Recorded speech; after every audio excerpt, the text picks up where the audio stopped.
certainty of death, small chance of success. What are we waiting for?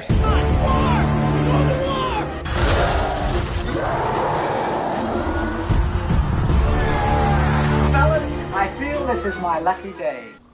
Brilliant.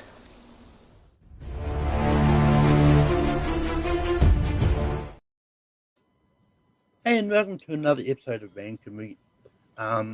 We're here to talk about Kirsten Dunst movies, and should be a fun time. We got Jordan here. Jordan, how's it going?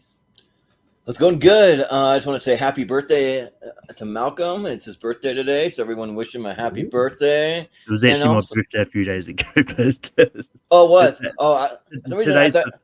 It's the 14th. You said 11th, so that was a few days ago. But I wish him a belated birthday then, because that was like a few days off. Apparently, I can't keep them all straight. But plus our time zones are a little different too. He's in the future, but we did do a birthday episode all about New Zealand, so go back and check that out on our channel. But I will also say, speaking of birthdays, me and Kirsten Dunst actually have the same birthday on April 30th. So if you look that up, she's like the only celebrity that I share a birthday with. So I figured, why not be on this episode? Yeah. And also we've got Michael Wolfman. Michael, how's it going? Hey, thank you for having me. Yeah, we're not only doing this in honor of Civil War releasing this weekend, but we're also doing this as an early birthday gift to Kirsten Dunst. So there you go. That's a nice little way to celebrate. And it's interesting because she's one of those actresses that when I was going through her filmography and even watched a few films for this and all that stuff, she's one of those actresses that initially I don't really like go to when I think of my top 10 favorite actresses. But then I looked at her filmography and I'm like, you know what? I might have to consider her in the top 10. Like her filmography is like crazy good. Like she's got a crazy good filmography. So, and it's like just goes under the radar how good her filmography is. It's like I've noticed that. It's kind of interesting. Well, I mean, I can maybe mention it later on if we do honorable mention. I just watched a movie that she was credited in, but she was literally in it for 5 seconds. That's the movie Greedy with Michael J. Fox. That is not a Kristen Dunst movie. Get that out of her filmography. To be fair, that was really early on before she sort of established her name. Yeah, right. That was, yeah. But yeah, no, I get what Sam is like. When I was going through this, like, I even watched a few movies for this. There's actually not a movie that I've seen of hers that I really don't like. Like, all of her movies for me that I've seen are three stars or higher. So nice. It's definitely one of those ones. But that how Rankin works, we're each going to nominate a movie we think belongs on the top 12 list, and then everyone will say yes or no. If they think it belongs, if we get the majority of the yeses, then it's going to make the list. Jordan, I'm going to go to you first. What's the first movie you're going to bring up? All right. Well, I mean, I got my letterbox here, so I'm kind of going through it. I do have like a fair amount of blind spots. There's a couple of movies of hers I'll never see, and you'll find out why when they come up. I'm just like, ugh, not for me. But for my first one, I mean, let's just get it out of the way. I mean, we all just saw it. It was a great movie. I got to go Civil War. I'm just going to start right at the top, which for me might maybe be her best movie, possibly. Like for me, like I'll just say it, like it's my number one movie of 2024. I can't wait to go see this movie again. I'm not going to have any spoilers, but the movie is really good because it shows like some things that could possibly happen if we're not careful in our country, but it doesn't really beat you over the head with the politics. You're just watching it for the journey of the character, and Kirsten Dunst is a big part of it. She's pretty much like I'd say the main character, and they combine some really cool things, like she's part of the press, and there's some photography things that are really, really stunning and cool. And yeah, I mean, Alex Garland, he's been killing it. I mean, I like all of his movies he's ever done. So yeah, I'll say Civil War. Wolfman, what do you say about Civil War? Yeah, so I got to see this on Friday in Charlottesville, Virginia, by the way, which was kind of scary because a lot of the film is about them trying to go to Charlottesville, Virginia, like more of an authentic experience. Yeah. And it was my first experience watching a film in the Dolby Atmos. I was at my Alamo Draft House, and I've never seen a Dolby Atmos movie where they give you like the ultra surround sound. They've got sound on the ceiling and on the walls, and sound design. Whew, like this was a very scary movie. Jesse Plemons, Kirsten Dunst's husband, was like the scariest. Is in the scariest scene of the year. Like this is my number one movie of the year so far. I absolutely adored it, and I know it's been getting some mixed reception from people. And I feel like those people are kind of like I don't want to sound pretentious, but I feel like they're like everyone's entitled to their opinion. But I feel like some people either were thinking it was going to be something else because of the marketing, or they're thinking it was going to like, or they were more so wanting a movie that would give you answers. This movie kind of lets you think for yourself, and it's very, ambiguous and stuff like that. But I absolutely loved it, and Kirsten Dunst is great.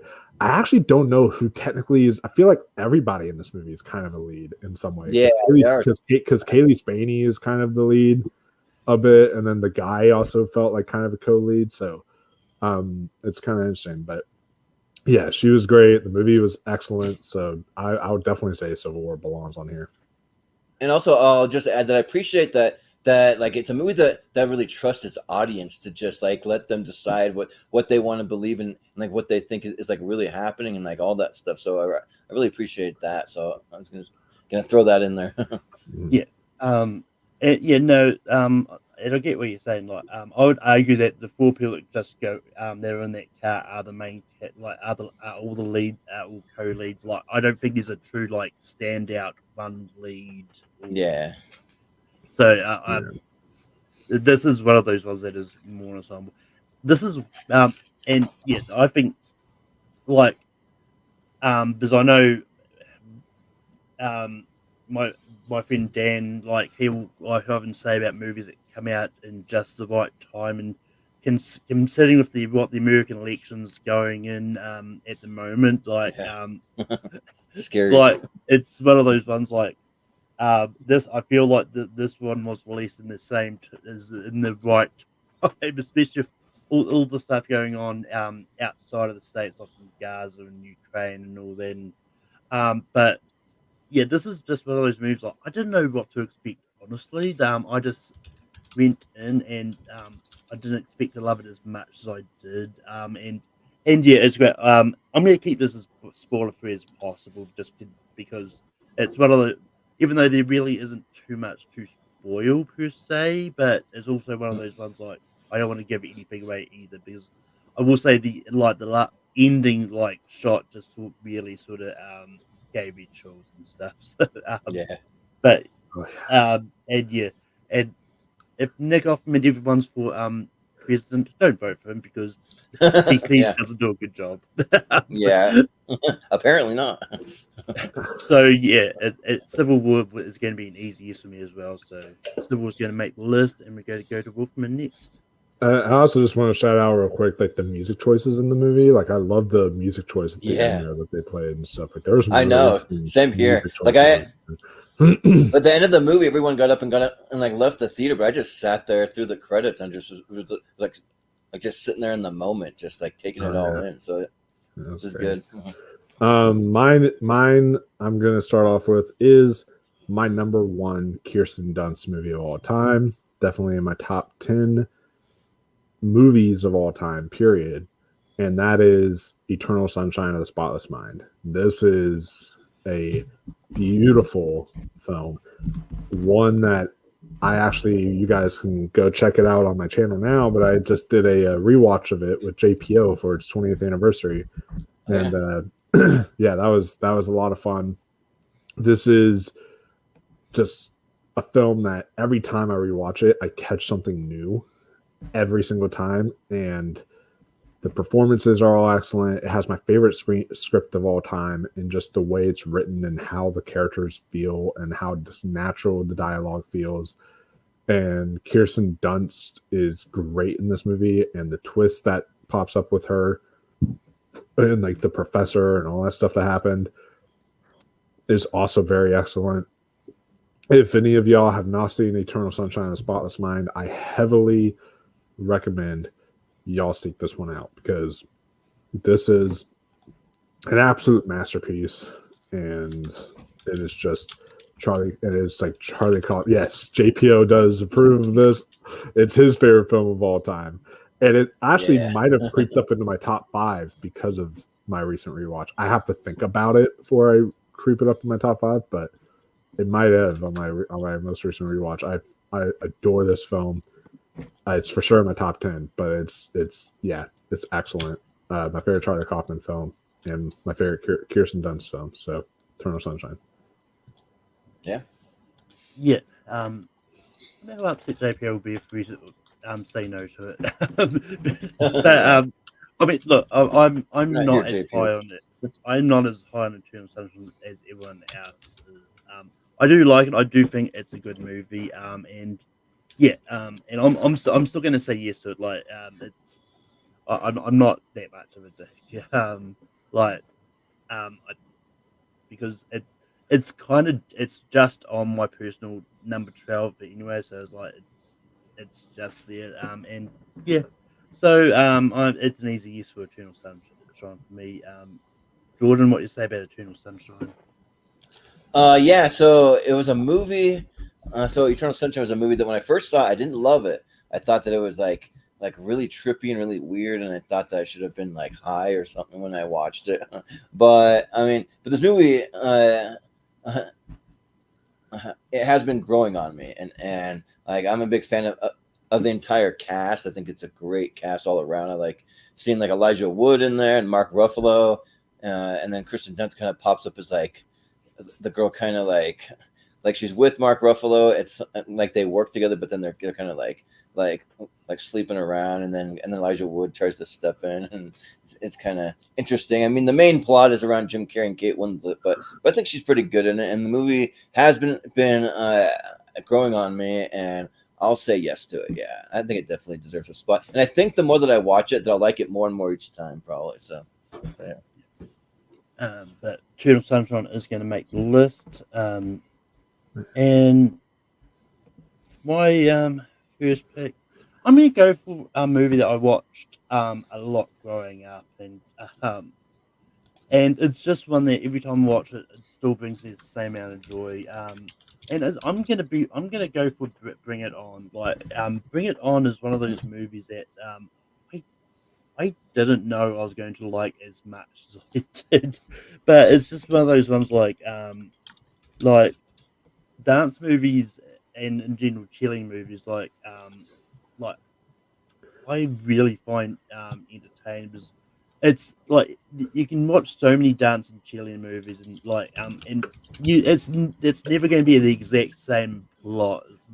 It's one of those ones like it's going to be sometimes it'll revolve around like a competition like Bring It On, and sometimes it goes something different. But Bring It On is great, and it's just one of those ones like it's still weird to say it's a franchise because it's got a lot of straight to DVD sequels, but I have fun with most of them as well. So Bring It On.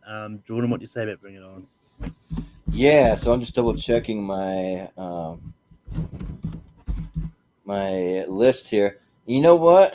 Bring It On kind of falls like in that territory where I don't have it in my personal top 12, but if someone were to bring it up, I would say yes, because I do have fun with it. I do think that it's that like, I mean, there are a few kind of just random or rare dance movie, cheerleader movie, and ones I do actually like and have fun with. They kind of get you pumped up, and it's a good time. And it's directed by Peyton Reed, I guess, and I mean, from Ant-Man and like Yes Man, a lot of man movies, and I think he directed The Breakup, maybe, but yeah, and I think that it's a fun time kind of seeing the like competition, the rivalry, and all that. Now, I don't know how many sequels there's been to Bring It On. There's like 4 or 5, and all of them are terrible, but this one's good though. This is like the only good one that I do like, so I'll say yes. Wolf, what do you say about Bring It On? So you threw me for a loop there, Malcolm. Whenever you said one I watched a lot as a kid brought Yeah, me that's a what I lot of thought. joy. I was like going to be like Jumanji, and then Yeah, and that's then what I you thought. said Bring It On. I was like, oh, okay.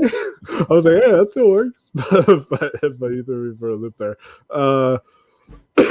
Yeah, I really like Bring It On. It's one of my guilty pleasures, like a film that I did not expect me to really like at all, and then it turns out I actually really quite enjoyed it. So and have a lot of fun with it. And I haven't seen it since I was like a teenager. I need to go back and rewatch it again. But I watched it a lot with my sister, because my sister was watching it a lot when she was younger.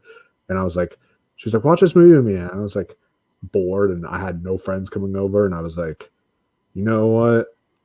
Sure. This is going to be the stupidest chick flick in the world. I'm going to hate it. It's about cheerleaders and all this stuff. And I actually had a lot of fun with it. So, you know what? I'll say Bring It On deserves a yes. I will say it does deserve to be on this list. Yeah, and also I met one of the other actors at a convention,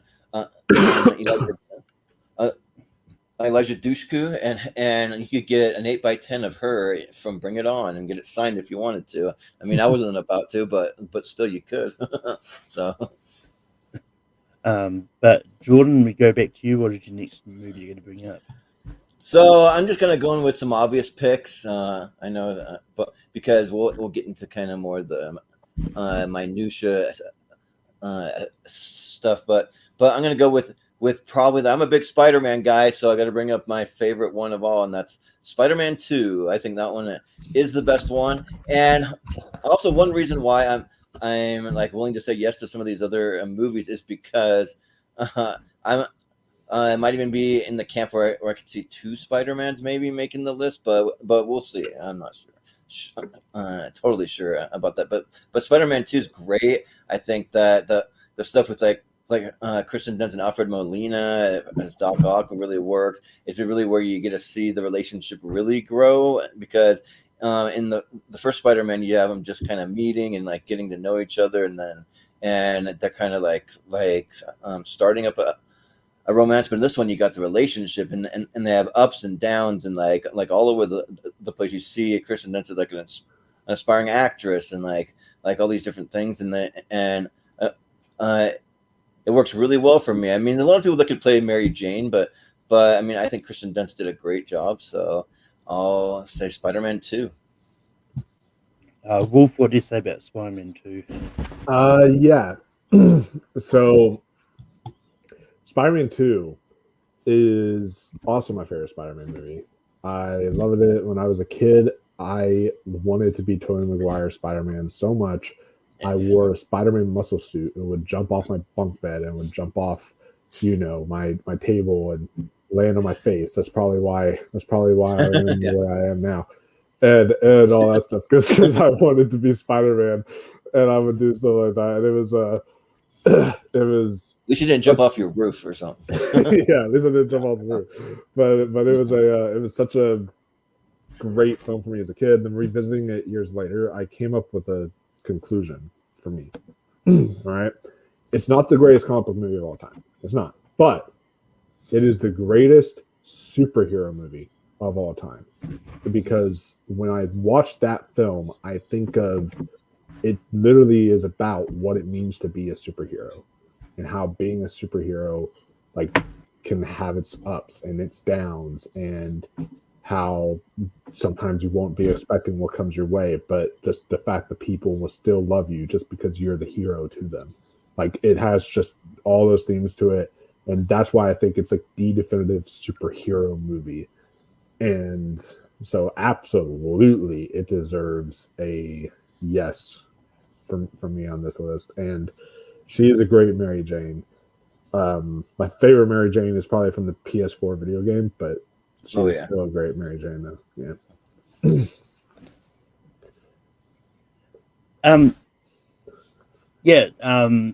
Spider-Man 2 is also one of my favorite out of specifically the Raimi trilogies. I think Spider-Verse movies are higher for me.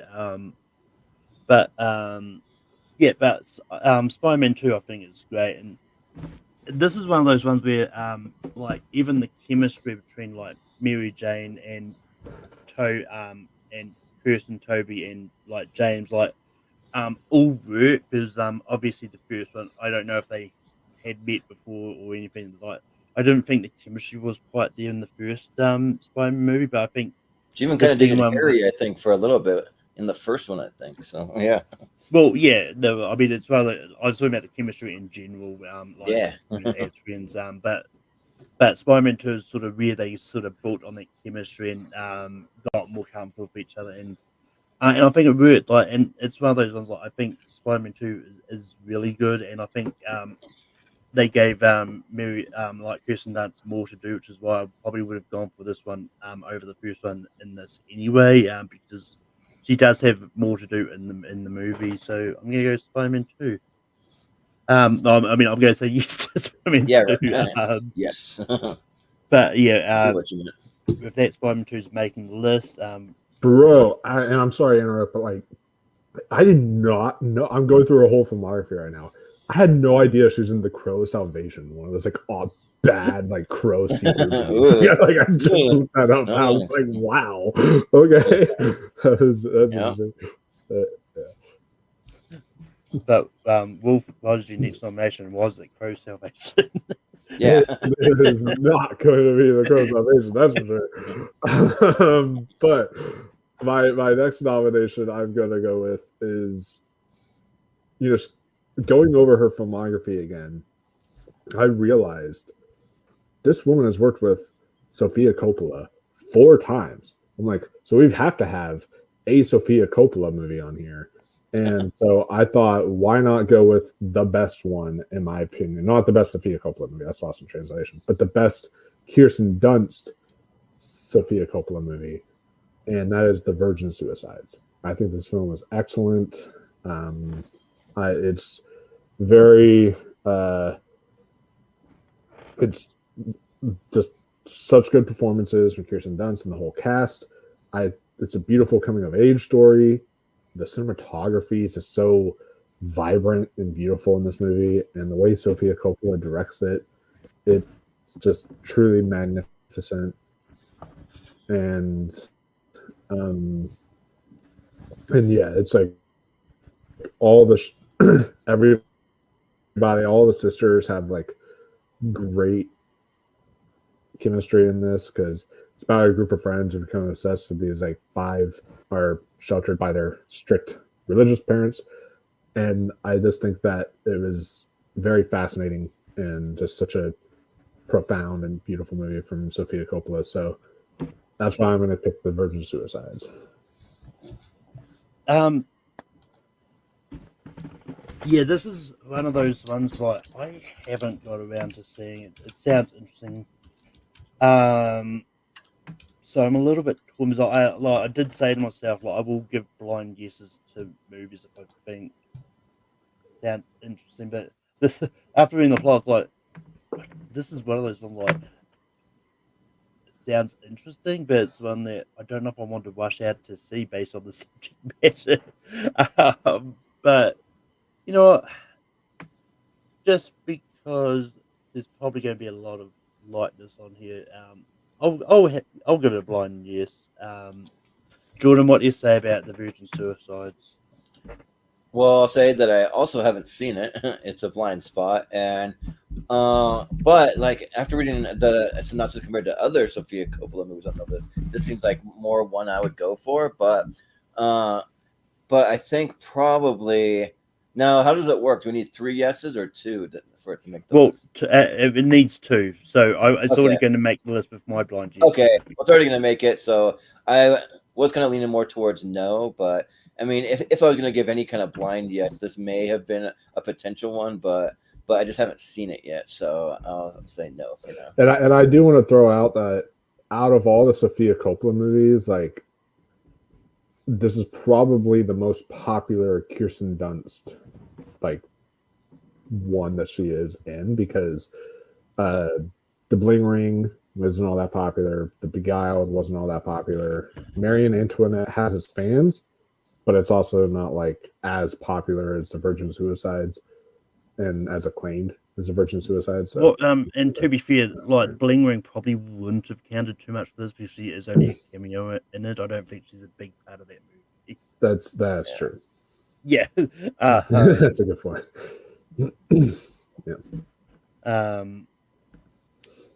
But that the Virgin Suicides is going to make the list, and it comes back around to me.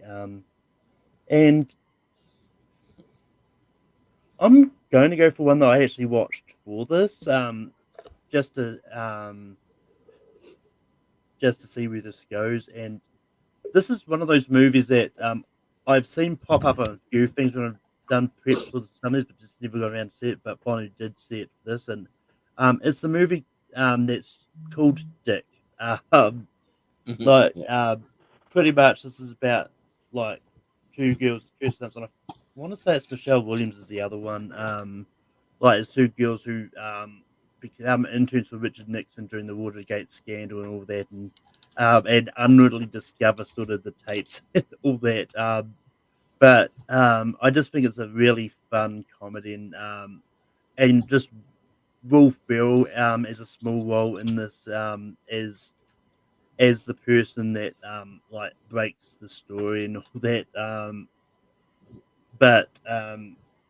Yeah, it's one of those ones like and even the comedy I think was really good. Just all the moments with them just falling in love with the president and all that. Just yeah, I think it's really good fun. I don't know where this is going to go, but Jordan, what do you say about Dick? Let's see. I think for that one, I'm looking at my Letterboxd here, and yeah, I do have it on my list. And this movie is fun, though. I mean, I should know what I have on my list and not, but there's some that are borderline. This kind of is a borderline one, but I mean, I think that it's fun. I think that it's one of the more Michelle Williams roles that I like, where she's not like too deep into playing some like really like invested character. I mean, she's good in what she does, but I mean, some of the characters she's really like just over the top for me. And this one, they're just having fun, and it's got a fun cast. I mean, like you got Ryan Reynolds in there for a little bit. You got Dave Foley, Jim Brewer, like a bunch of people that pop up here and there. Dan Hedaya plays Richard Nixon, and yeah, I think that's fun, and it's one that I've gone back to multiple times. So yeah, I'll say yes for Dick. Wolf, what do you say about Dick? I have not seen Dick, so this is a blind spot. I've seen Dick, but not the movie Dick. TMI.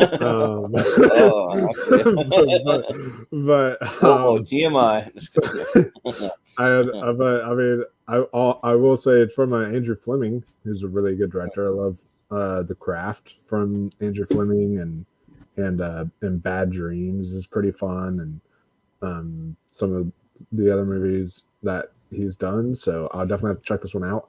But you know, it's kind of weird because my name was Michael, but this was like my nickname in high school. People just went around saying, "Hey, Dick," you know, all that stuff. And I was like, "Oh, okay." So I don't know what that was about, but yeah. So just because I haven't seen it yet, I mean, I like the synopsis. I'm reading the synopsis of it. It sounds good. It's already going to make it in, and just because of you guys two votes, and just because of that, I'm probably going to say no. But if like Jordan would have said no, I probably would have said yes. But I just I want to hold off some. Yeah, that's all good. But Dick is going to make it in. Yeah, right. People are gonna look at the poll of like Flip it out. They're gonna scroll through it. They're gonna be like, "Oh yeah, Spider-Man 2. Oh yeah, he turns side Dick." What's your next nomination? So I'm gonna go with one that maybe might not be as high on everyone's list, but it's one that I have a lot of fun with, and it's one that I watched quite a bit as a kid, and I'm gonna go with Small Soldiers. So yeah, and it's directed by Joe Dante. I mean, and like he's always been one of my like probably within my top like 15 directors. Like I think his movies are always a lot of fun. And like director of Gremlins and like all that stuff, and it's got a great soundtrack. And Kristen Dunst for me is like one of the standouts because she's the one that's like gone on to do more than almost anyone in there. I mean, Tommy Lee Jones is like a voice and like he's done a lot, but I mean, yeah, she just plays like one of the little girls. But I can't remember like the name of the like just like the name of the soldiers, but there's like the Gorgonites or like something, and these toys come to life, and they like literally have like a scary, like a real life freaking like battle where there's like fire, there's things exploding, there's like nail guns and all kinds of crazy just stuff that's like seriously dangerous. Somebody could die from what's going on here, but it's a lot of fun. And Joe Dante, like he's never afraid to just go kind of wacky and off the wall and like really like take some risks, and I appreciate that, and a lot of practical effects too that I like about the movie. So, and like back when the movies came out, you could buy the toys, like the full size toys, the way they are in the movie. I remember some of my friends had it or had some of the toys, and yeah. So I'll throw out Small Soldiers. Wolf, what do you say about Small Soldiers? So yeah, Small Soldiers is definitely like a fun one. I love Joe Dante as a director. Joe Dante has like, I've seen him in a lot of documentaries recently, especially like Shutter documentaries. He has like a very interesting voice, one of those like soothing kind of voices. I don't know what it is about it. It's like kind of like Martin Scorsese. Like whenever he talks, I'm like, wow, this is like I could hear you talk all day. You know, it's like very interesting. So let's go watch some Joe Dante documentaries. You'll see what I mean. But yeah, he's he's a really fun director. I like most of his stuff, and I do like Small Soldiers as well. I'm just trying to think about this because we're already down to 6, and I'm looking at some of the other films she has on her. What's half? On her repertoire. Yeah. You know what? I mean, I guess because she's like a lead in this movie, pretty much, if I remember correctly. So because of how big of a role she has, I will say yes, because she does have a big role in this one. So. And the main kid, like the like boy lead, like I don't know if he's like done anything after Gregory Smith. I don't know. But, I don't need to mention that. I actually was just looking him up. oh yeah, like he seems to have done mostly TV, but like he did the Patriot. Okay. Yeah, because he was in the Xenon Girl, the 21st Century Disney Channel movie. Oh yeah, I remember that one. He was yeah. He was in the movie Hobo for Shotgun, which is one of the trailers from Grindhouse that they made into a feature movie. Yeah. And he was also in Austin's favorite horror movie, Dreamhouse. So yeah, right. He loves that one. But he was I don't know if you ever watched the TV series Rookie Blue, but he was one of the main characters on that. I think my parents watched it. Yeah. Yeah. But he seems to have directed a lot of CW shows, but he's directed like episodes of The Flash, Riverdale, and all that as well. So okay. I think he's mostly gone on to do TV. But yeah, Small Soldiers is one of those movies that I think I watched when I was a kid. It's apparently I've seen it since then because I've logged it on Letterboxd. But I don't remember too much about it, so I'm gonna say no, but it's going to make the list regardless. And, yeah. Yay. We'll forget what is the next movie. All right, my next one, and I am hoping for. I know, Jordan, you're going to be stuck up and you're going to say no. So I'm saying this choice to hope that Malcolm is the one to back me up on this. I think I know what it is. My favorite interpretation of this story. I love it. I watched it with my mom all the time. We always have a special place, and it has an anniversary this year, but we always have a little special place in our heart when we watch it. And that is the 1994 version of Little Women. I absolutely love this film. And I think Kirsten Dunst is excellent as a younger Amy March, and the whole cast is great. Winona Ryder, Christian Bale, like everybody here is excellent, and I just think that it's one of those movies that delivers such a homey atmosphere to it. Like when you watch it, you feel like it's like sitting around a bonfire almost. It has that like atmosphere to it that's just very warm. I love it, and I watch it around the holidays every year because it is also a Christmas movie, technically. So I absolutely love this one, and it's my favorite Little Women movie, and I revisit it with my mom. She loves this one as well. So I'm going to say Little Women. Yeah. So you're lucky because I actually have seen this finally. And yeah. While I still think I still prefer the 2019 Little Women movie over this one. I still think this one is pretty good. So it's going to be a yes for me. But Jordan, what do you say about Little Women from '94? Well, you might be surprised because I don't love a lot of period piece movies, but I actually do like this version of Little Women. Like I think that it's fun and it's a heartwarming story, and it's kind of like I don't know, like might be like the way that I grew up. We watched a lot of like these types of movies. We watched a movie called Anne of Green Gables all the time, and it kind of has that sort of vibe. And then like Little Women, or like my family watched Little House on the Prairie. It kind of has like similar vibes, sort of that kind of. And although I'm not a big Little House fan, I am a fan of Little Women, though the other Little, and I'm kind of with Malcolm. I like the newer one better, but I think this one's good, and I think you're right. It just has like a homey, kind of warm, kind of feeling to it, and I think it's good. So yeah, I'll say yes for Little Women. Yeah. Yeah, I was about to say, I was like, when Wolf said, I'm pretty sure I know where Jordan's going. I was like, I'm pretty sure I know where you're going. I'm pretty sure Jordan said that he loves Yeah. this- I just know he's very anti-period piece. I didn't know. Oh Because yeah, he no, loves I know those that, but it's also one of those ones like I know specifically for this one. I know because I'm pretty sure he's mentioned it once before on a For Little Women, you're not going back far enough for me to really be like, ugh, like that movie from that period. So it's not quite far. Like it's modern enough, you know.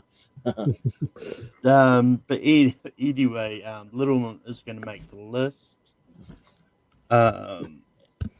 Moves on to me, and I know I sort of trolled people with this before, but I'm actually going to bring it up this time. I'm bringing up Jumanji. Okay. But this is probably the first movie that I actually saw Kirsten Dunst in. Actually, this is another one that I did watch a lot, sort of growing up, and but it's just one of those ones like I thought she was great in the movie, and it's one of those ones like say what you want about child actors, like it's very like nowadays it's very rare to get a really like good child performance, and I think Kirsten Dunst managed to get a good one in Jumanji, and I think it's one of those ones that I think she definitely great chemistry with Robin Williams, that's for sure. But Jordan, what do you say about Jumanji?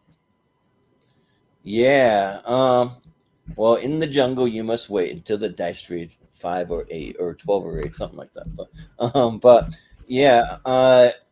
Jumanji is great. Like I think that it's a lot of fun. This is like the for me one of the first. I mean, I know we had Jurassic Park, but man, it's like Jurassic Park. The CGI is so good. It's like almost like seamless to me. In this one, I remember I seen it the first time where like I like noticed it. Like it was noticeably like these animals aren't real. These aren't real monkeys, right? Like running around, or like when the one kid gets turned into a monkey, looks a little fake, even like at the time that it came out. But I didn't mind it though. I was kind of like I don't really care. This looks cool. We don't get a lot of stuff like this back in that time. And yeah, I think that it's fun. I mean, it's got a great soundtrack. I like the guy that's going around hunting them and stuff. And then I can't remember the Kirsten Dunst's character name, but she was really good though. Like Parrish, I don't know if she's one of the Parishes or something like that, but I think she was a friend of Alan Parrish. Judy. But yeah, Judy, yeah, and yeah, I think that she plays like the older sister role really well, and she's kind of like one of the more like level-headed ones. So yeah, I'll say yes to Jumanji. Jumanji is awesome, and also I love David Allen Greer's character too, just like a like neurotic cop that's like freaking out about everything, and yeah, he's good. So, but yeah, I'll say yes to Jumanji. Wolf, what do you say about Jumanji? So Jumanji is one I absolutely loved as a kid. I watched it a lot at a younger age. Over time now, as an adult, when I revisit it, like I still have the nostalgia for it, so I still really enjoy it. But like, it's one of those things where I enjoy it because of the nostalgia. Because when I watch it as a film now, I'm like, it's maybe not the greatest, but like I grew up with it, and that's why it has like the special place in my heart. And I just think Kirsten Dunst is really fun in this. I think her performance is great. Kirsten Dunst or Robin Williams, rest in peace. He's excellent in here.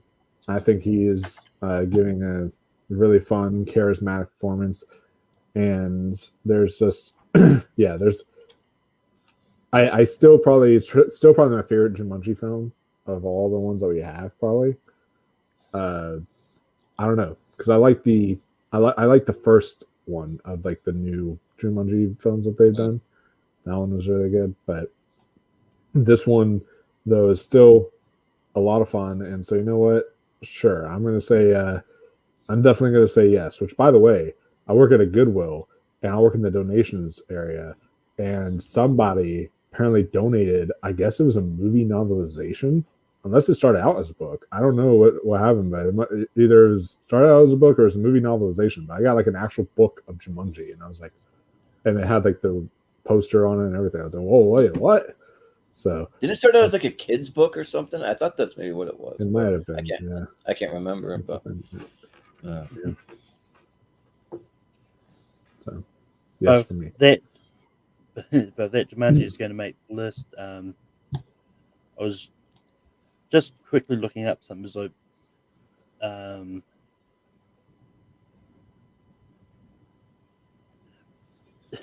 but yeah, because I remember when I was looking at pictures for this, I stumbled across an article where she was promoting Civil War, and they asked her if she's been approached to appear in the Jumanji sequels, which she hasn't. So but it'll be interesting to see if they ever do get her to come back for Jumanji 4 if it ever happens. I wouldn't mind seeing her in there. Yeah, I'd be cool with it.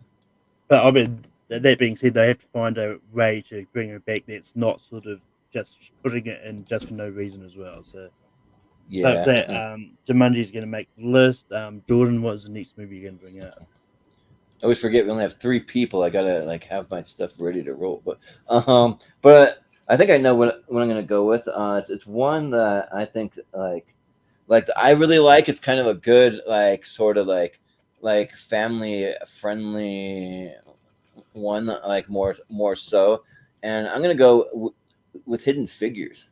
So I think that Hidden Figures is a great. It's a great to see like how NASA kind of dealt with kind of integration and bringing in people of color, and then you have Kevin Costner playing the director, and then it's my like maybe like one of the first times I really remember Glenn Powell like doing much, and then Kirsten Dunst. I think she kind of plays more of like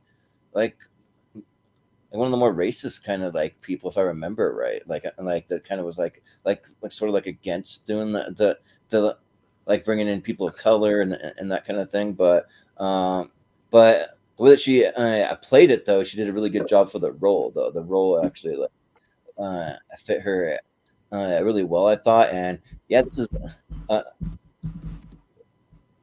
It's a movie that gets played in my house a lot because and we still have people that only want to watch family friendly type of movie. Not everyone in my family is like that, but a good chunk of them. So when we get together, like this one is on more higher rotation. So I've seen it a bunch of times, and I think it's great. So I'll go Hidden Figures.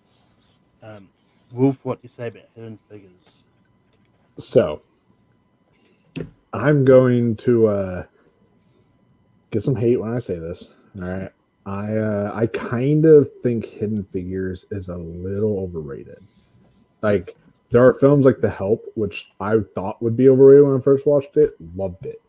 Then there are films like this where I watched it and I was like, is it a Best Picture at the Academy Awards nomination worthy? Not really. It's just kind of okay. Yeah, maybe not for an Oscar. But it was just kind of okay for me. So just because there's other movies on here, we only have 4 spots left, and there's some other movies that I think are just very much like Kirsten Dunst iconic movies that I feel like we should bring up. I am gonna say no for this one, but it's not a bad movie by any means. It's just kind of okay for me. Sure. It's actually only 3 spots left. Wolf. But 3? Oh, I did the math wrong. 3. Yeah. Yeah, because I was about to say, it's like no one's brought up a movie that's not got made the list yet. So yeah, true. But yeah, Hidden Figures. Like I do like. But it's also one of those ones I do think it's good. But there's also other movies that I do want to bring up, and just because I honestly, I was going to rewatch it for this, just ran out of time. But just because I don't really remember Kirsten Dunst in it that much, I'm going to say no. But yeah, but unfortunately, We're going to run out of movies that I've seen with her in it, because I have a lot of blind spots. I just realized. But well, I mean, I don't think we're going to run too. Like, I get what you mean though. But Wolf, what is your next nomination? Now I know we already have a blind yes on this list, but I'm hoping we can. If I read this off to you guys and you're like, "Oh, that's intriguing," I'm hoping we can get one more blind yes on here. So there is a Lars von Trier movie I watched recently for the one when you guys were doing the one title tier lists stuff. I watched the movies with one word in the title. I watched it for that, and it is called Melancholia. And in this one, she is straight up the lead with Alexandra Skarsgård, and the plot says 2 sisters find their already strained relationship challenged as a mysterious new planet threatens to collide with Earth. So it kind of mixes in sci-fi with some psychological elements, and it gets kind of wacky and weird, but in good ways. I feel like for Lars von Trier, this is actually more accessible than Antichrist and a few other movies that he's done. But it is such a magnificent performance from Kirsten Dunst, maybe her best performance to date. She's excellent in here, and I just think that it has Kiefer Sutherland in there also, and also 2 Skarsgård brothers, or the father and brothers. I think Stellan's actually the dad, but it's Alexander Skarsgård and Stellan Skarsgård, so they're both excellent here.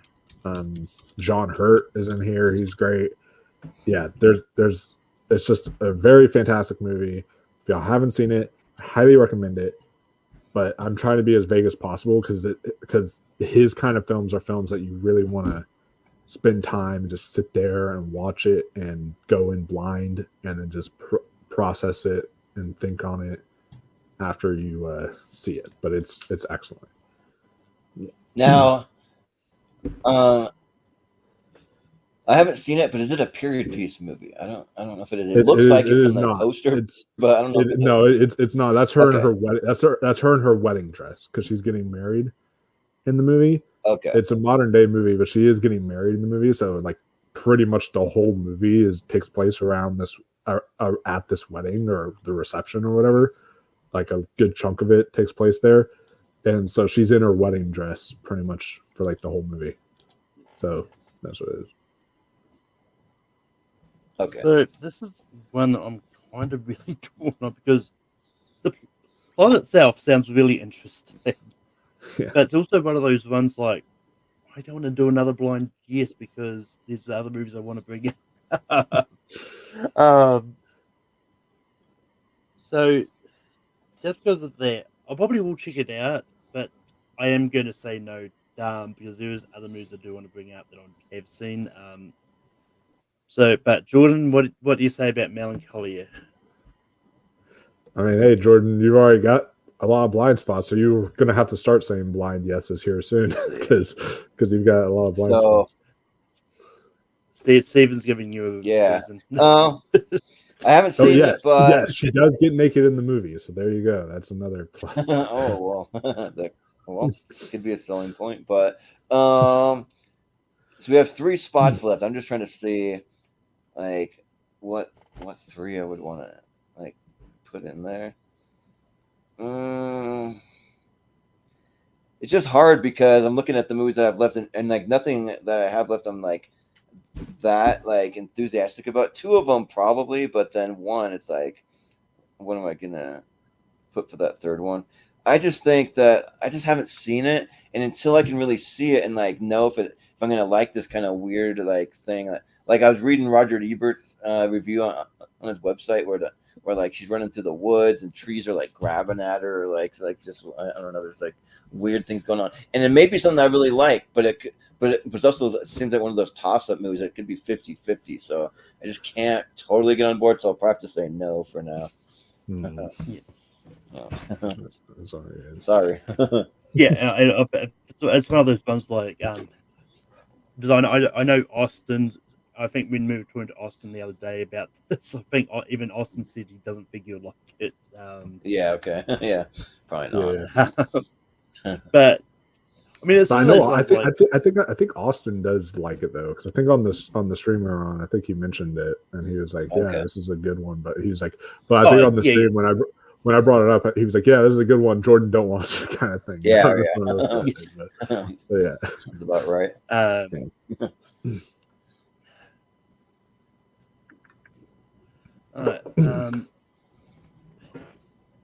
So yeah, I think I'll bring this one up because 1, it was filmed close to me, and 2, I think it's a good movie. I'm talking, of course, about The Power of the Dog.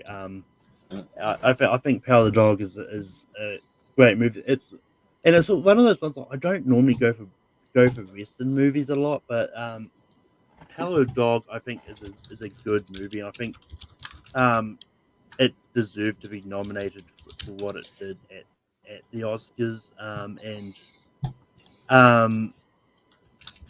yes, it's just a really entertaining Western, and it's one of those ones like, as we found out when I did the birthday thing, like there's a lot of Westerns that are set in America that are filmed in New Zealand because another Western movie also starring Cody Smith McPhee, I might add, Slow Rest, was also filmed in New Zealand when it's not set in New Zealand. Yeah. So yeah, Power of the Dog. Jordan, what do you say about Power of the Dog? Well, you saved me one of my picks, Malcolm, because I would have said yes to Power of the Dog. And this movie's great. Yeah, I think it's a really great Western, and it has a cast that I just like really dig too. You know, like I imagine that maybe that's where Kirsten Dunst and Jesse Plemons kind of got together, maybe, but I don't know how long they've been together. Maybe I think they were married before this, and they just wanted to work together. And now they've like worked together all the time. I think. Yeah, and then Benedict Cumberbatch in there. You got Thomasin McKenzie, so there's another tie to New Zealand there, and then Cody Smith McPhee, Paul Dano. I mean, it's got a really cool cast, and yeah, I'm actually like a huge Western fan now. Like as a kid, like you'd have a hard time even trying to get me to watch a Western that wasn't animated or something. like I'd watch Five Goes West or something like that. But I mean now though, like I love Westerns, and especially more like more modern Westerns, like meaning like ones that were made more recently. And yeah, this one's great. So I'll say yes to Power of the Dog. But Wolf, what do you say about Power of the Dog?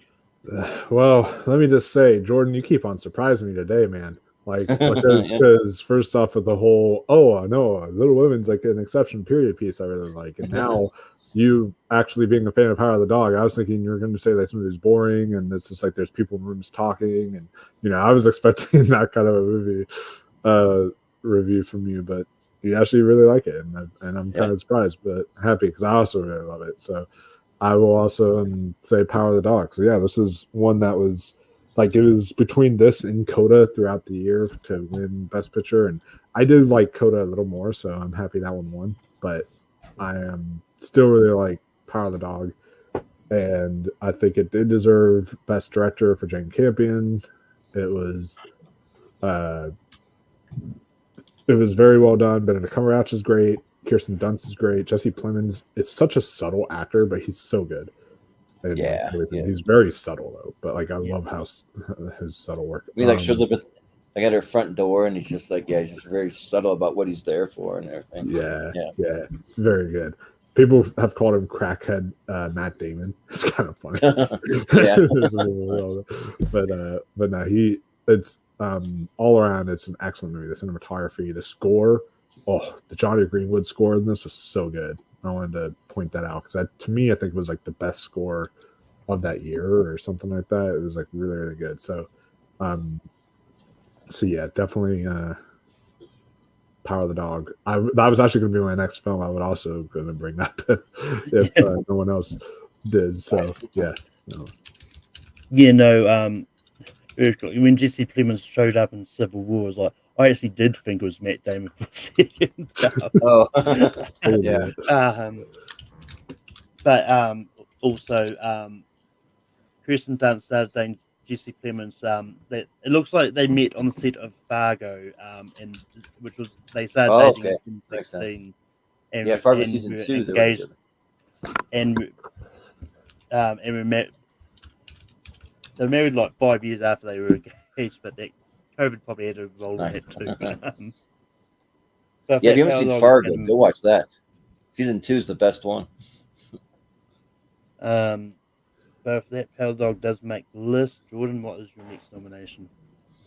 So yeah, I mean, speaking of kind of period pieces, I mean, there's enough period pieces on here that that you would think I wouldn't like, but surprisingly, like one that I saw within probably about a year ago, and I surprised myself how much I actually liked it. I'm gonna go with Interview with the Vampire. So I think that one is really, really good.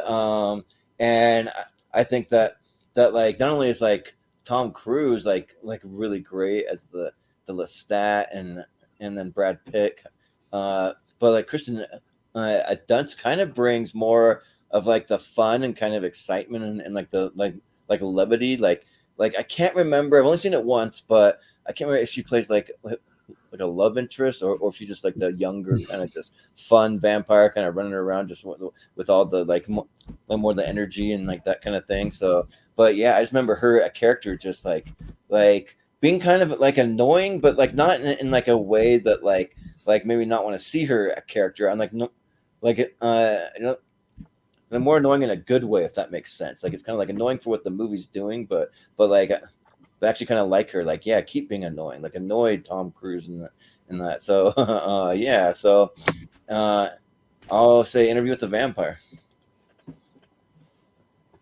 Wolf, what do you say about Interview with the Vampire? So first off, and this ties into Interview with the Vampire, apparently he said he wanted a reunion between the two actors because they haven't worked together since Interview with the Vampire. And it's just been announced that Quentin Tarantino's The Movie Critic is now shooting, and it's going to be starring Tom Cruise and Brad Pitt together. So they're both going to be working again together since Interview with the Vampire. So That'll be. And apparently, what's his face? Mhm. The comedian just Paul hosted Walter that Hauser. night. I know is in there, but then I forget who else. No, it has what's his name that just hosted Saturday Night Live that got canceled. The guy that like Shane uh, Gillis. yeah, Shane Gillis. Oh, Like, Shane isn't he Gillis. doing it? Yeah, which is kind of like a weird choice, but hey, I'm fine with it. And hey, I got a couple first timers because I know Tarantino likes to reuse a lot of his stuff, all of his actors. But Tom Cruise hasn't been in a Tarantino movie, so that should be fun. He's worked with like some of the biggest auteurs. I just realized that Paul Thomas Anderson, Martin Scorsese, Quentin Tarantino now, so it'll be like kind of Steven Spielberg, like all Steven that. Spielberg, yeah. It's like, but yeah, I was actually also going to bring this one up. I think this is really fun, really interesting. I really enjoy the performances here. The chemistry between Brad Pitt and Tom Cruise is great, and I haven't seen this movie in such a long time. So honestly, I don't really remember how annoying Kirsten Dunst's character is. You say she's annoying. I don't really remember her being annoying. Yeah, she just annoys like Tom Cruise like a lot, but yeah, he won't kill her for some reason. You're like waiting, like you're like just kill her if she's annoying you, but he won't do it. Another one that came out in '94, so I'll have to rewatch it again for its anniversary. But yeah, I would say yes for Interview with the Vampire. Nice.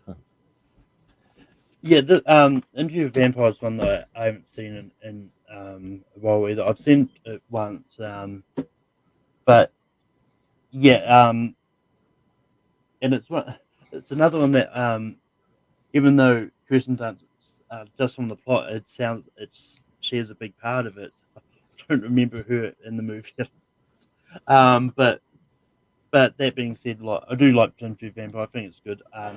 It's going to make the list anyway, so yeah, I would have said yes. Nice. We've got one spot left. Wolf, what are you going to be? One spot left, so I got to make it count. Now, I do want to ask, because I don't know if this counts, but I just want to make sure it would count. Will documentaries count if they're like playing themselves? If they're like interviewed and such, or no? I mean, if you want to try for documentary, you can. Okay. Yeah. I mean, I won't go for it because I just in case, and also I don't remember if she's archival footage or if she's actually interviewed in the film. I think she is interviewed, but I don't know how big and how much. But I was going to mention the With Great Power, the Stan Lee story one, but I don't think I'm going to mention that one. So what I'll end up doing instead is going with the film Midnight Special from Jeff Nichols. This is sort of I've seen this only once as well, but this is sort of a sci-fi kind of movie that it says a father and a son go on the run after the dad learns his child possesses special powers. So and of course, if I remember correctly, these people want to get a hold of this kid because of his abilities. They want to like test him and all this stuff, but like the dad doesn't want that to happen. He grows such a bond with his son. And Michael Shannon plays the dad in here, and he's great. Joel Edgerton's in here. Adam Driver plays one of the like scientist people, and I believe Kirsten Dunst does as well. It's very, very good. Jeff Nichols directs it, who has done films like Take Shelter, which is awesome, Mud, Loving, the bike. He's coming out with a Bike Rider soon, so he's a very good director, and this movie is very good. One of his best films that he's done, I think. So if y'all have not seen Midnight Special, definitely recommend it. It's a very special film. But yeah, I'm gonna say yes for Midnight Special. Yeah, just simply, I haven't seen it. So it's gonna be no. Jordan, what do you say about Midnight Special? Well, I've seen it. You picked one of the only three Kristen Dunst movies left. Well, actually, technically five, but two of them, like her role's so small that it's. Well, actually, no, I look at six, but three of them, the roles are so small that it barely even counts. But this one definitely does count. And Yeah, Midnight Special is awesome. Yeah, I've only seen it once, and like I'm due for a rewatch. I mean, and also speaking of the kid as Jaden Martell, we just both saw that Nick Cage movie. He's in that. But Arcadian, yeah. Oh He's in yeah, that. He's yeah. He's in this one. I just saw Arcade Night, but he's great in this one. yeah.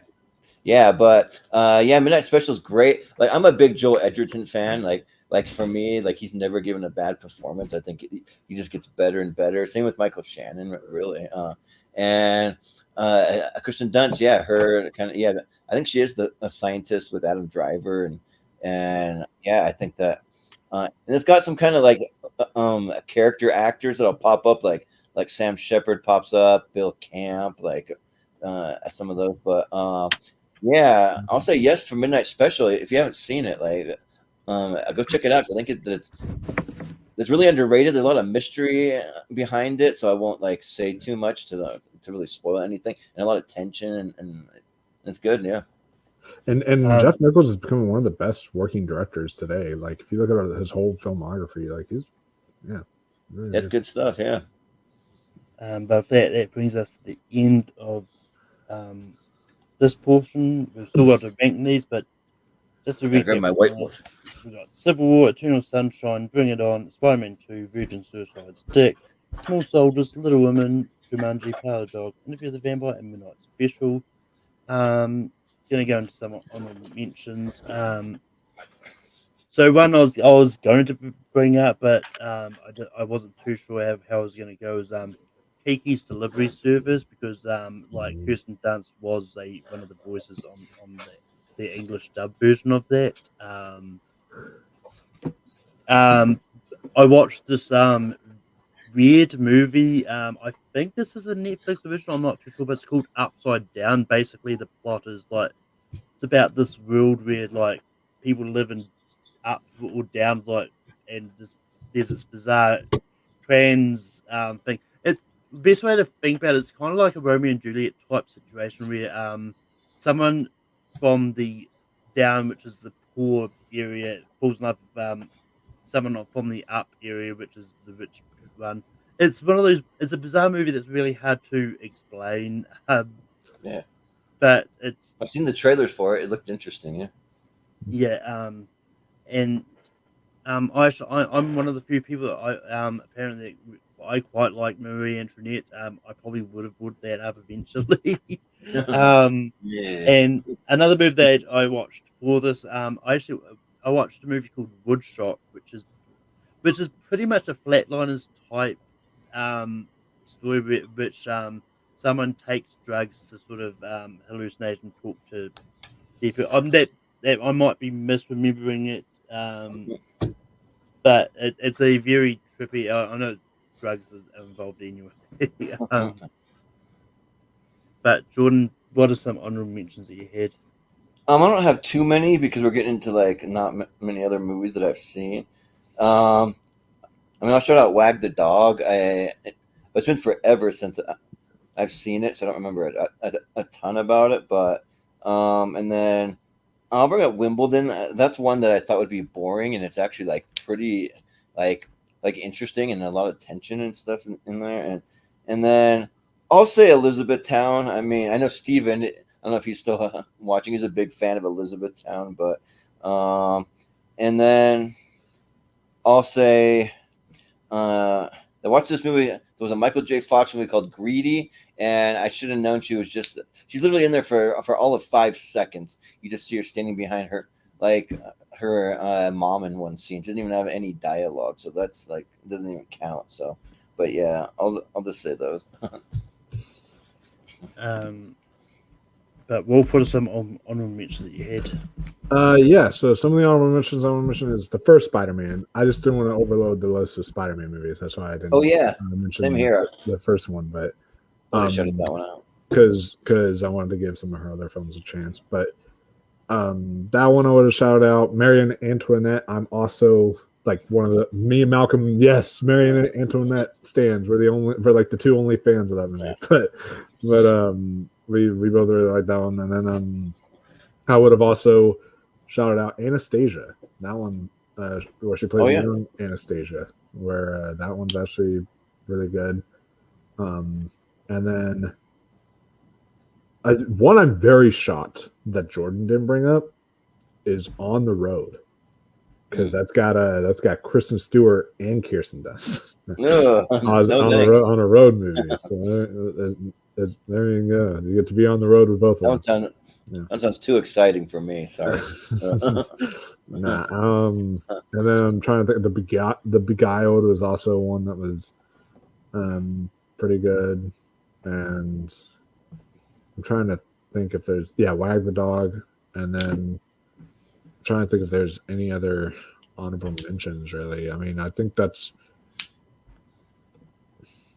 would be about it when it comes to honorable mentions for me. But Mona Lisa Smile. That's another one I want to mention real quick. She was really good in that one. So that was actually what I was going to say something about Mona Lisa Smile, because that makes me laugh in the movie Dodgeball. At the beginning, he's like checking out in the room, and they're like mentioning all these porno movies that he directed. They're like Virgin blah blah blah 4 and like whatever, and then and Mona Lisa Smile. It's like, okay. Well, one I need to see is Drop Dead Gorgeous. She's like the lead in that. I've never seen this movie. I've never seen it either. But wow, really? I know the poster where they're going like this. She isn't doing that. Interesting. I actually did watch that for that. It's fine. Like if you like mockumentaries, you might actually really like it. Nice. I mean, it's one of those ones that I didn't hate it, but it just wasn't enough for me to not want to nominate it either. But with that, how we do the voting, we're going to write down on a whiteboard what we want at numbers 12, 11, and so on. And then whatever gets the most votes is going to be at that position. But Jordan, what do you have for number 12? So for number 12, I just have it just because I haven't seen it, but I put The Virgin Suicides. Wolf, what do you have for 12? Mine, just because I haven't seen it, I put Dick down for number 12. Me, just because I wasn't that high on it, I don't remember seeing the movie. I put Small Soldiers. So for some reason, I just had this thought. It's like whenever you nominate Dick, just draw a picture of a dick and just flash it at the camera. Anyways, it would be a poor attempt at one. It would be very deformed. Yeah, fucking drawer. Anyway, we've got a tie between. We've got Small Soldiers, Dick, and The Virgin Suicide. Chat. The first comment I see that will decide on what movie ends up at 12. See. Otherwise, I will get a real ready. Yeah. I know we've got people in there because I know Leo's there and I know Steven's in there as well. Yeah. Mm-hmm. See. Might have to go to a wheel. That's what I'm doing. Yeah. What else is that? Small Soldiers. Right.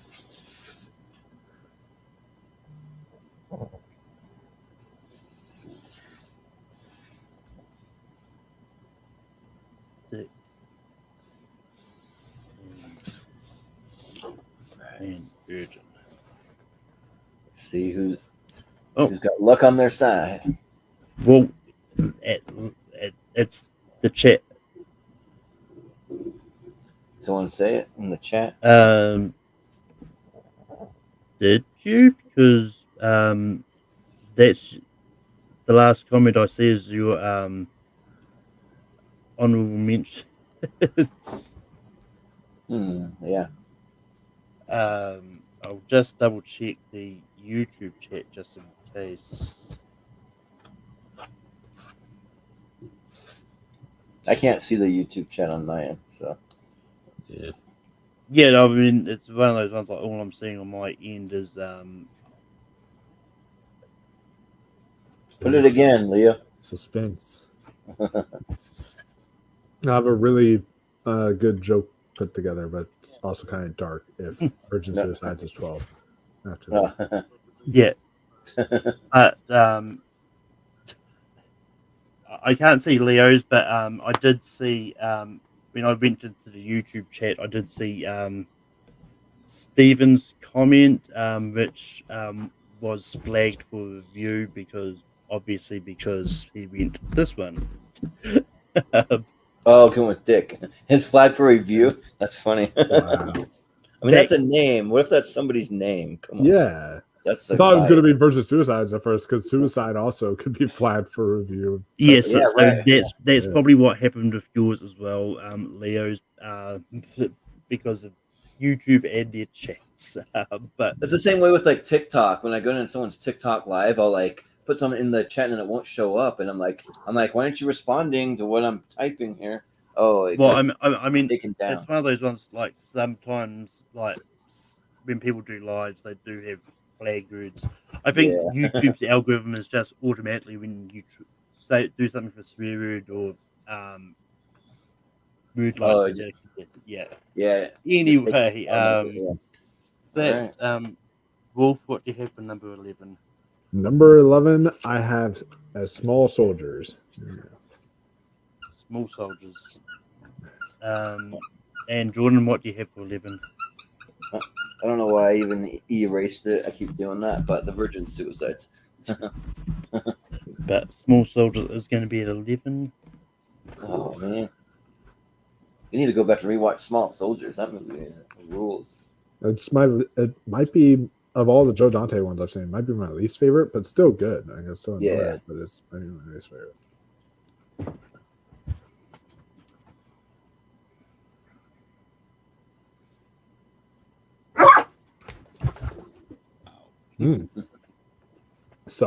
Power of the dog right there. Yeah, right. Let's hear this one. Power of the dog. But moving on to 10, I'm probably sticking on this for a while, but I put Eternal Sunshine. Jordan. Don't tell JPO you're voting it out already. Virgin Suicide. And Wolf, what do you have for Jumanji? But we've got another tie. We've got Eternal Sunshine, Virgin Suicides, and Jumanji. Comment in the chat what you want. We shouldn't have any issues with it not showing up this time. Unless they flag suicide. Yeah, unless they flags the word suicide. Yeah. But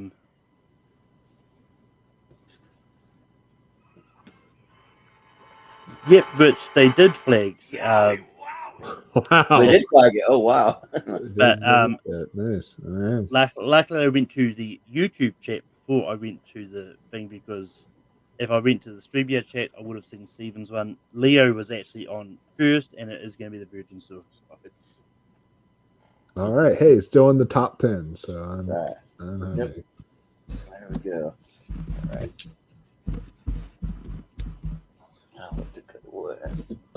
So unfortunately, y'all won't hear my dark joke anymore because it's not number 12. So there you go. I can tell y'all after the stream. Sure, yeah.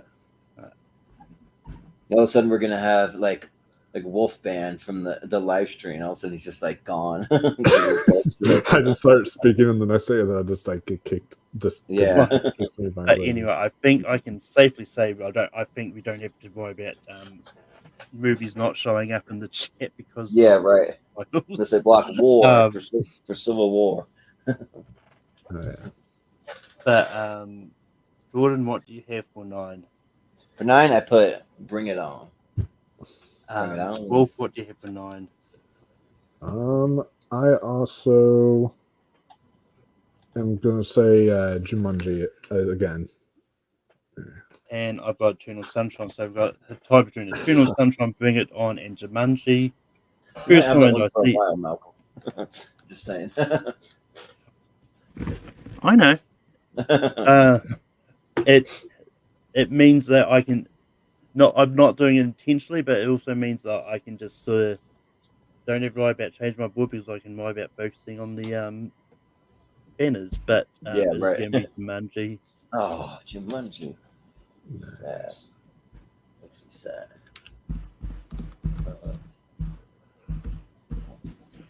And I mean, it's one of those ones like I'm not overly upset that Jumanji is that low because like she does have a lot of good movies that are Yeah, true. Yeah, I was because I mean, surprised. it's one of those ones like on my personal list, Jumanji is like 4 for me, but I get why people put it low as well. When you But, brought up Kristen Dunst like for an episode, I'm like, I don't know if she has that much to do an episode, but yeah, she does. well, I mean, it's one of those ones like my rule of thumb is like as long as they've got more than 12 movies, you can do a generalized ranking Yeah. of that. So, Nice. True.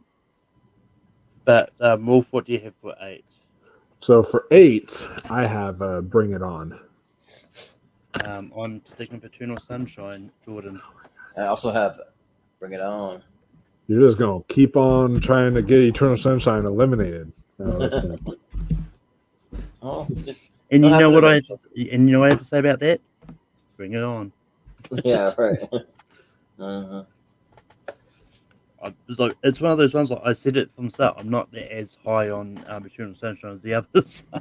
But I mean, there are some that you haven't seen that you're even voting Eternal Sunshine over in like Midnight. Well, Special. I mean, it's one that like for me personally, I don't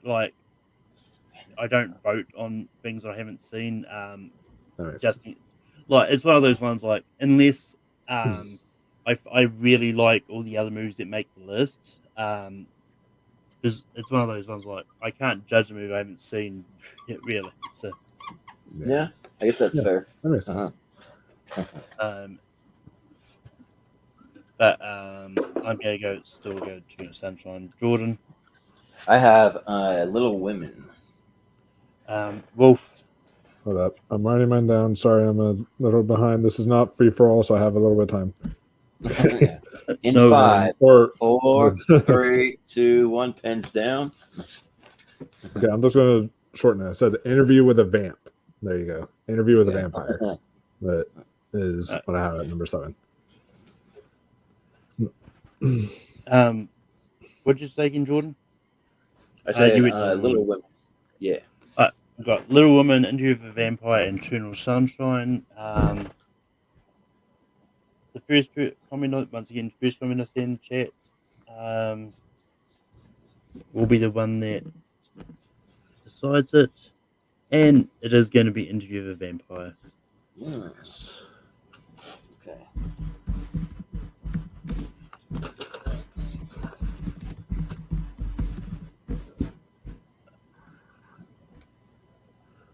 I gotta start looking at the list of films now because I'm starting to like. I think I'll be good for a couple rounds. Yeah. Just to recap what we've got left, we've got Civil War, Eternal Sunshine, Spider-Man 2, Little Woman, Power of the Dog, and Midnight Special. Okay. Jordan, what do you have for 6? I still have Little Women. Wolf, what do you have for 6? I have, just because I've seen it once, I do really like the film, but Midnight Special. And once again, this is going to be pretty much be decided by the chat because Yeah. That's all right. So Eternal Sunshine, Midnight Special, and Little Women. Whose comment I see will decide on its placement. I wonder what's the most amount of ties you've had on this show. Yeah. Nice. I mean, we have had a few. We have had a few 3-person panels. So there's a good chance that some of those. I mean, this probably would be pretty close, maybe. Yeah. It's all decided by Leo Logan. The whole thing. or Steven, if it whichever one Yeah. first. Yeah.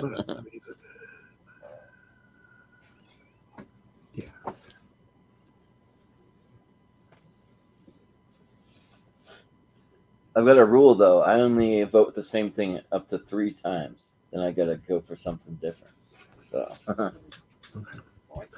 remember that. It could play into someone's strategy. This is actually getting harder now. So all from this point forward, I really like all 4 films. Yeah. Definitely like a lot. So They're all good.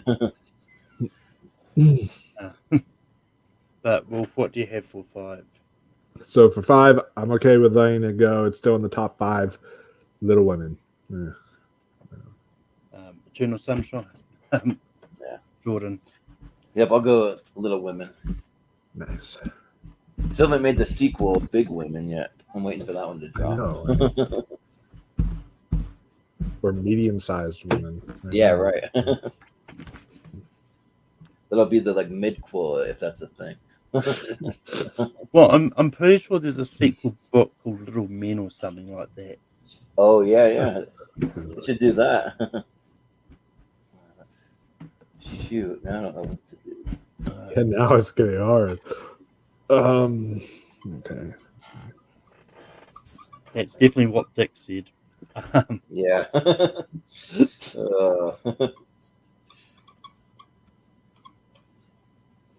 Don't get banned from YouTube. Okay.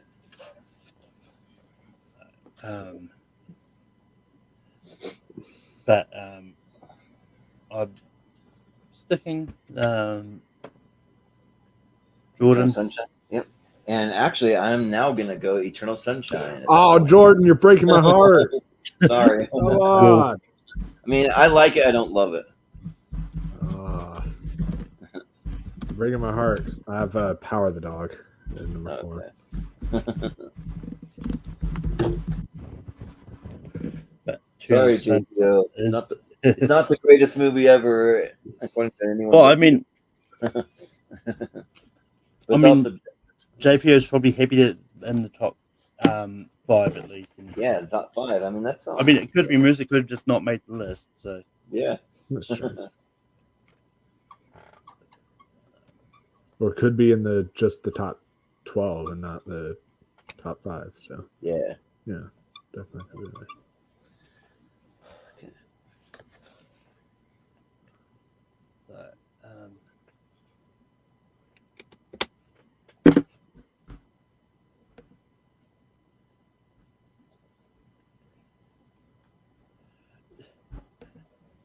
Yeah, but Brian, that's not based on the Jane Austen.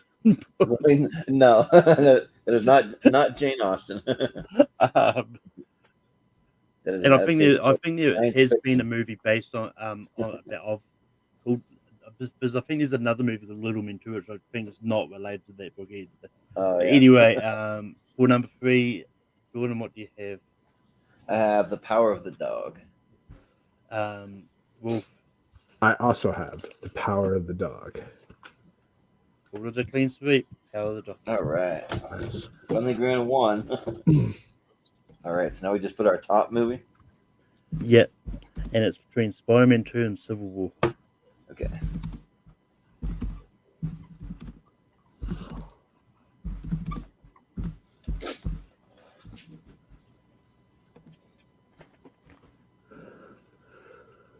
And funny enough, both movies in which she plays a reporter. Yes, true. Yeah. And we'll have to see if a recency bias wins or not.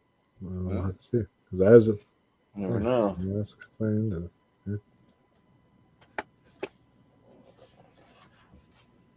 But Wolf, what do you have for number 1?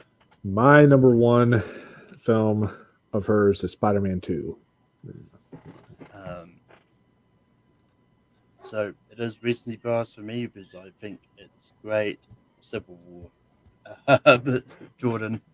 For me, it might be recency bias also because I have Civil War. That movie just blew me away. I freaking love that movie. I'm not gonna lie, that surprised me from you because I could have sworn you were going to go Spider-Man 2. I'm a big Spider-Man guy, but I don't know. There's something about Civil War that's just so well done. It's incredibly well made, and just yeah. So I can't wait to see it again. I'll definitely find time to see it again. With that being said, the top 12 Kirsten Dunst movies. At 12, we've got Dick. At 11, we've got Small Soldiers. At 10, we had Virgin Suicides. At 9, we had Jumanji. At 8, we had Bring It On. At 7, we had Interview with the Vampire. At 6, we got Midnight Special. At 5, we got Little Women. At 4 we got Eternal Sunshine. At 3 we got Power of the Dog. At 2 we got Spider-Man 2. And number 1, maybe recency bias, but it's still a really good movie. Civil War. Yeah. All right. There you go. Cool. So rush out to the theater and see Civil War, guys. This is your advertisement. This whole thing was just a scheme to get you guys out to the theater to go see Civil War. This is just promotion material. Where's my money? You're all being paid for whatever studio did Civil War. I don't know what studio did it. It was A24. Yeah. Oh yeah. A24. I will say, I mean, I'm not going to do the research. I think Civil War is probably the quickest movie from since it was released to actually make it to a top 12 list, because it was only just released this weekend. Yeah, right.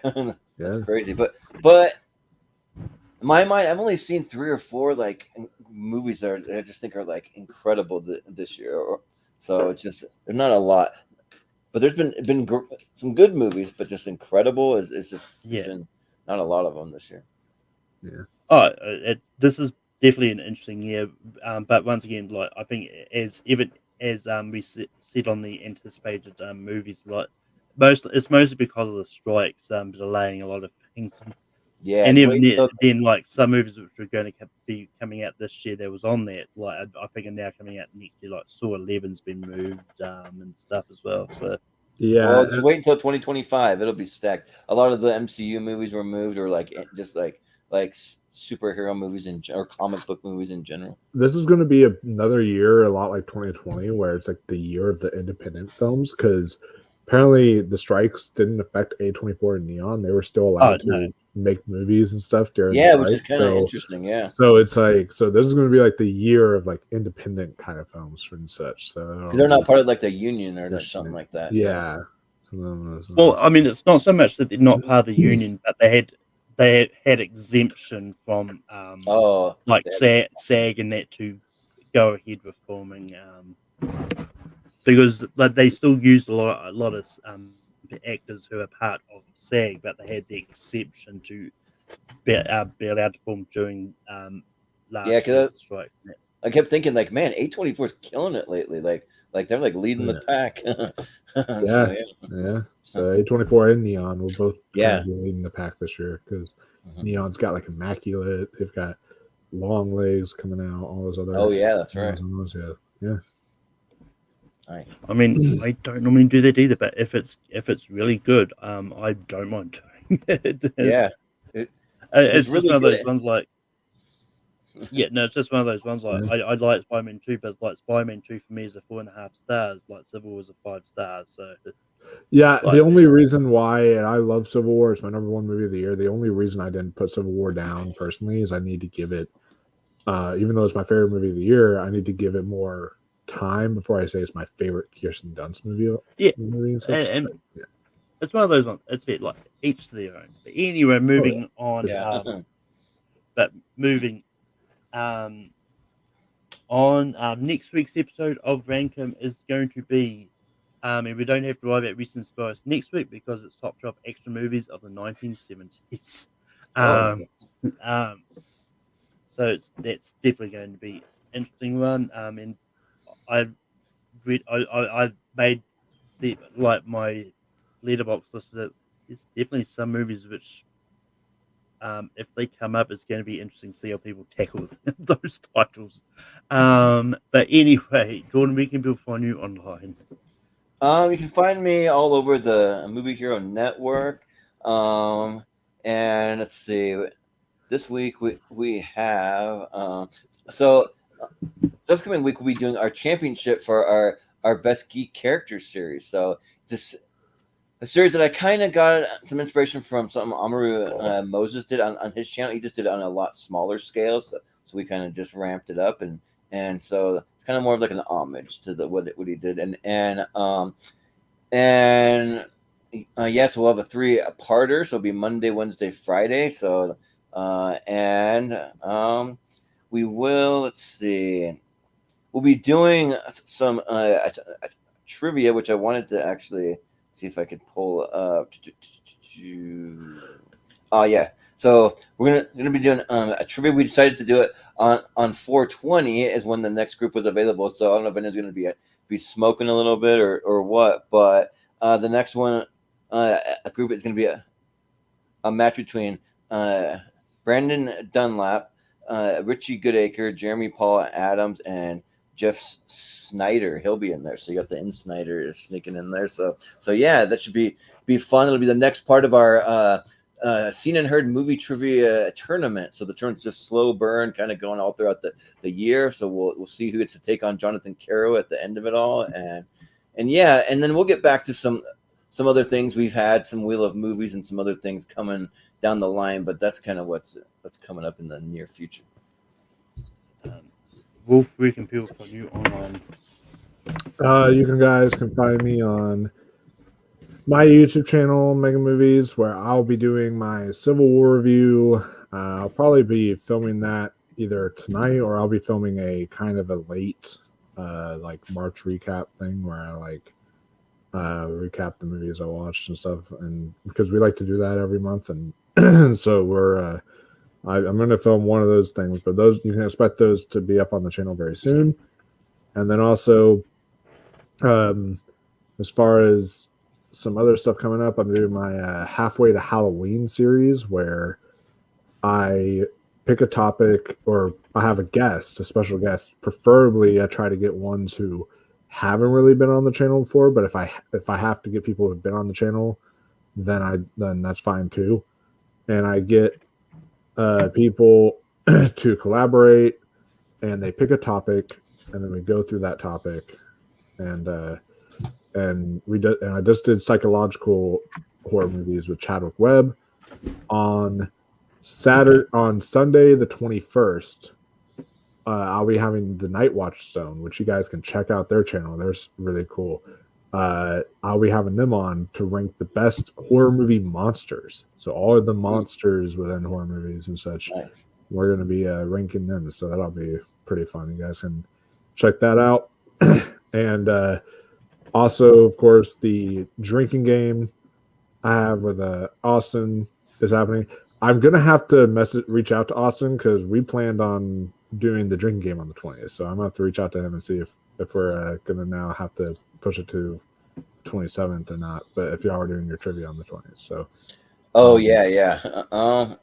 Yeah. You can talk to him. We may be a little flexible on the time, so we'll see. Maybe maybe that's what it is. Maybe if y'all start it at a certain time and then end it at a certain time, because we usually can do our drinking games around 10 or so, something like that. Yeah. So because if we do it on 420, we're going to do Reefer Madness, which is one of those public domain, weed movies, because it's in the public domain. It's all pretty much about the don't do drugs, kids, the movie kind of thing. And so Nice. it's really fun. So, and we can show that on screen because it's public domain. So that would be a fun one that we would be doing for you guys this month. And yeah, so you guys can look forward to that and much, much more coming your way. So yeah, subscribe.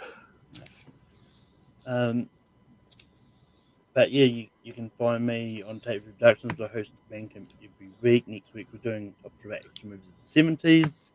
And you can also find me over on Full Metal. I host trivia. And this week you'll be seeing the matches of Umru versus Brennan Marr. You'll also be seeing the title match between Jeremy Adams and David Nishimoto. Plus there's some other random matches popping up as well. And yeah, but that being said, that is the end of today's show. And yeah, and it's just time to close up shop.